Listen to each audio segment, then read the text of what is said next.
26 जनवरी की सुबह जल्दी उठकर नहा धोकर मैं, जानवी, देवोजीत और उनका बड़ा बेटा भार्गव चारों निकले तिलिंगा मंदिर की तरफ, जो कि ऑयल इंडिया कॉलोनी दुलियाजान के करीब 7 किलोमीटर दूर है। तो एक्चुअली बहुत साल पहले, लगभग 2012 में मैं इस मंदिर में घूमने आई थी अपने परिवार के साथ। सुना था कि इस मंदिर में सच्चे दिल से जो भी मुराद मांगो वो पूरी होती है, और जब मनोकामना पूरी हो जाती है तो यहाँ आकर एक घंटी बांधनी पड़ती है। तो मैंने भी वही किया, तो मेरी जो विश थी वो पूरी हो गई। तो गेट से अंदर जाते वक्त मैंने ये घंटी एक्चुअली देखी नहीं थी, तो मेरी फ्रेंड ने बोला कि अरे घंटी बजा के अंदर जा। तब मेरे को ध्यान आया कि अरे हाँ, घंटी बजा के जाती हूँ। तो वैसे तो मेरी हाइट एक्चुअली 5'6" है, तो ये घंटी मैं आराम से बजा सकती थी, लेकिन मेरे शोल्डर पे काफ़ी टाइम से पेन है। एक्चुअली मेरा 2 बार एक्सीडेंट हो गया था, और दोनों टाइम ही मेरे को ये राइट शोल्डर पे मेरे को चोट लगी थी, तो जिस वजह से मेरे मतलब शोल्डर पे अभी भी पेन है। तो लेकिन मैंने फिर भी हिम्मत नहीं हारी। मैंने सोचा कि नहीं, मैं तो घंटी बजा के ही अंदर घुसूँगी। तो चलो, मैंने एक वो कर लिया, मतलब जो भी पेन था वो मैंने मतलब सोचा कि नहीं, पेन वेन छोड़ो, जैसे भी हो मेरे को घंटी बजाना ही था। तो खैर उसके बाद फिर अंदर हम घुसे, फिर जो भी पूजा वगैरह था वो हमने करना स्टार्ट किया। मैं तो इतने साल बाद आई हूँ कि मैं भूल भी गई थी कि पूजा कैसे करनी पड़ती है, कैसे नहीं करनी पड़ती है।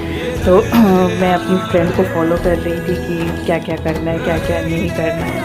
तो धीरे धीरे करके चलो पूजा वगैरह यहाँ पे हमने पूजा वगैरह कंप्लीट करी। फिर उसके बाद दिया वगैरह यहाँ पे जलाना पड़ता है, तो दिया वगैरह हमने जलाई। उसके बाद दिया जला के फिर उसके बाद हम आगे बढ़े मंदिर की तरफ, जहाँ पे पंडित जी पूजा करते हैं। उनको जाके हमने अपना नाम बताया, अपना गोत्र बताया। वैसे मेरा तो हमारा तो गोत्र होता नहीं है, तो लेकिन हमारा मतलब होता तो है, बट वो अलग होता है, हिंदूज़ में अलग होता है ना, और हम लोग बुद्धिस्ट हैं तो उसका अलग होता है। तो खैर जो भी है, नेम वगैरह बताया। उसके बाद पूजा वगैरह करने के बाद फिर यहाँ पे आके हमें घंटी बांधनी पड़ती है।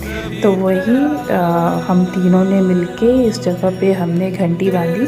तो खैर मन्नत पूरी होने से पहले भी आप घंटी बांध सकते हैं, ठीक है। तो मेरी मन्नत पूरी हो गई, जिस वजह से मैंने घंटी बांधी। तो उसके बाद फिर ये जो लाल धागा होता है, ठीक है, मौली ना क्या बोलते हैं ना हिंदूज़ में, तो वो इसमें बांधना पड़ता है। जिस मकसद से मैं यहाँ आई थी वो मेरा पूरा हो चुका है। उसके बाद फिर हम वहाँ से निकले, कुछ पिक्स वगैरह क्लिक करी।